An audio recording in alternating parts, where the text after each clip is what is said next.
Time to welcome in Monsignor Billian. It is time for Meals with Monsignor. Before Monsignor shares his recipe for the day, I want to remind you, you can find it at annunciationradio.com and follow along. Annunciationradio.com, go to Morning Offering, and you'll see all of Monsignor's recipes listed there, today's being the first on the list.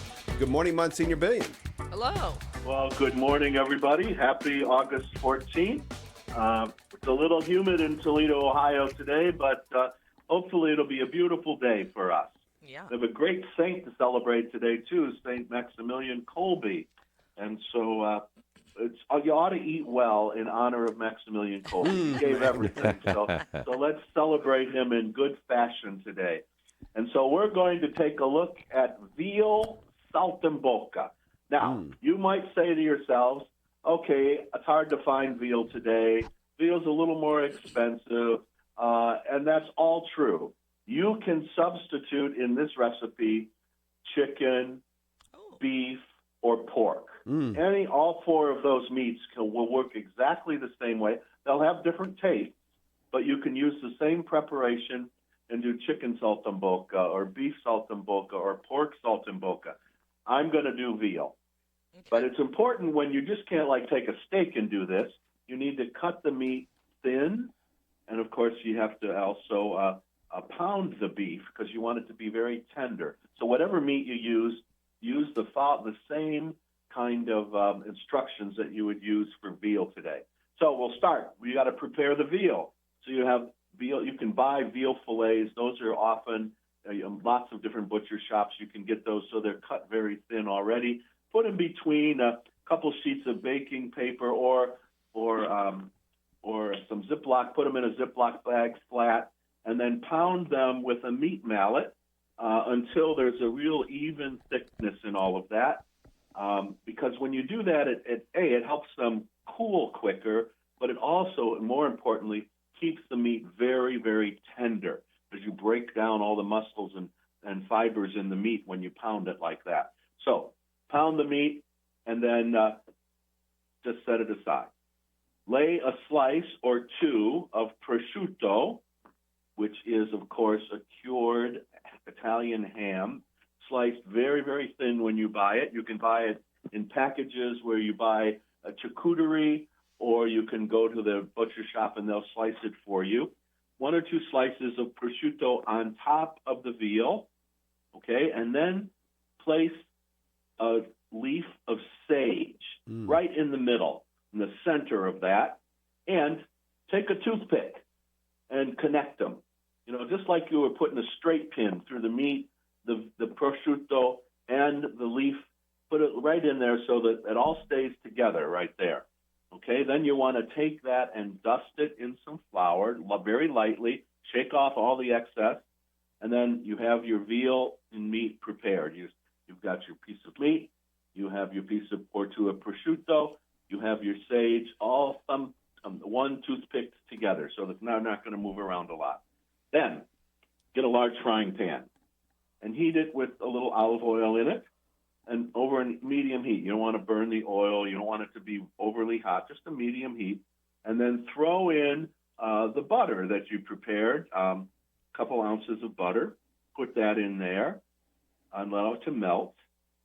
And then add a couple of just plain sage leaves, because I had you get a whole bunch of sage, so just some leaves, and throw it in there as well.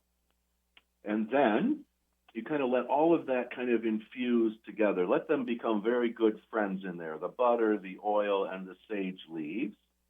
And then you want to place the veal in that pan. And take the veal, and because you got veal, prosciutto, a piece of sage, turn it upside down. So the sage is on the bottom of the pan, face down in there. And let it cook for only about 2 minutes, because this cooks very, very fast. About 2 minutes, then carefully turn the veal over another 2 minutes, or until it becomes really kind of nice and golden, and the prosciutto will become just a hint of crispy, just a hint, not overly done, but a little crispy on the top. Then you're going to take the dry white wine that's in the ingredient list, and you're going to pour the white wine into the pan, but but make sure that you don't pour it on top of the meat, because you don't want to wash off what's on the top of the meat. You want to pour it into the pan around the edges where it's not being poured right on top of the meat. And what happens there, that wine will just reduce in maybe a couple minutes doing that. And the sauce will become a bit more thicker, have a little shine to it. It'll be a little glossy. And then when that looks like that, which is only in a few minutes, just spoon that sauce over carefully, not rinsing everything off. Just spoon a little bit on top of each piece of meat. Okay, and then you can then add a little salt and pepper. But remember, Saltimbocca is pretty salty all on its own, so you don't need a lot of salt. You might like a little more pepper than you have salt. Then take the toothpicks out, because you don't want anyone getting cut in the mouth with a toothpick. Take the toothpicks out, and then transfer the veal right onto your serving platter. And again, whatever sauce is left in the pan, make sure you spoon it over that combination of veal, prosciutto, and sage. And it is an absolutely tasty, very delightful dish. And it's quick. It's easy to make. It's quick, and people love it. You will love it. You will absolutely, whatever kind of meat you use. My favorite is to use veal, but you can, again, like I said at the beginning, veal, chicken, beef, pork, whatever kind of meat you use, prepare it this way. It's a great combination of taste. That's one of the nice things about this dish, because the prosciutto has a unique taste from the veal or the chicken, and sage adds another unique taste. So you get some good combination of taste that kind of just wake up the taste buds in your mouth, and you really do enjoy it quite well. Okay. So it's a good, quick, easy. All right, Pat, how many questions do you have for me today? Well, not a lot, but because you mentioned chicken and pork, right? You could use those. So, like, Yeah. can you use chicken breast, chicken thighs, pork? Are there certain cuts of pork? Like, could you use a pork chop? What's best for this dish? I would suggest to you that you use something that's boneless. So buy some chicken breasts. Okay. Slice them in half. Yeah. So they're not. Chicken breast sometimes can be 3/4 of an inch thick. Yeah. Cut it, slice it in half, and then pound that down. Or Okay. a boneless pork chop. Okay. You could use that as well. And again, slice them in half and pound them down to keep them pretty tender. Because Okay. sometimes those things, as you cook them, they can get a little exterior edge on them that's a little tough. Okay. You don't want that to happen. So get it pounded down nice so it stays good and tender. Okay. Now, my other question, real quick. Could you, and I know you're going to hate this, but could you use dried sage, or do you have to use fresh? If you want it to be good and right, use fresh. I knew you'd say that.